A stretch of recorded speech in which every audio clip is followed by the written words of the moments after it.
কিরে বন্ধু, তুই কফি হাউসে মন খারাপ করে বসে আছিস কেন? বন্ধু কইস না, কদিন ধরে খুব কষ্টের মধ্যে আছি।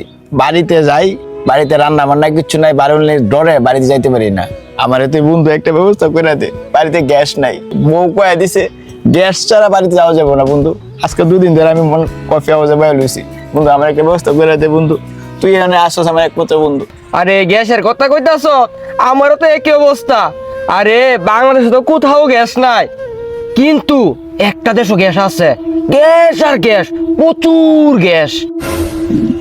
বন্ধু বন্ধু কোন জায়গায় আছে ক, আমি আমার বউর লাগি সব করুম। তুই কোন দেশে গ্যাস আছে ক, আমি যাবো বন্ধু। তুই আমার ক বন্ধু। দেশটার নাম লইলে বুক কাঁপা উড়ে। তারপর বন্ধু তুই যেহেতু কষ্টে আসত, আমি দেশটার নাম তোরে আমি কইয়াম। দেশটার নাম হইল নরসিংদী। নরসিংদী। তুই যদি এই দেশটার মধ্যে যাইতে চাস, তোর ফাস্টফুড ভিসা কিছুই লাগতো না, কিন্তু একটা বাবার কাজ লাগবো। দূরে বেড়া, তুই তা কি কস বাবার কথা? আমি বন্ধু বাবা সবা খাই না। আরে বেকল, এই বাবা সে বাবা না, এই বাবার নাম হইল ডাক্তার হালুয়া বাবা।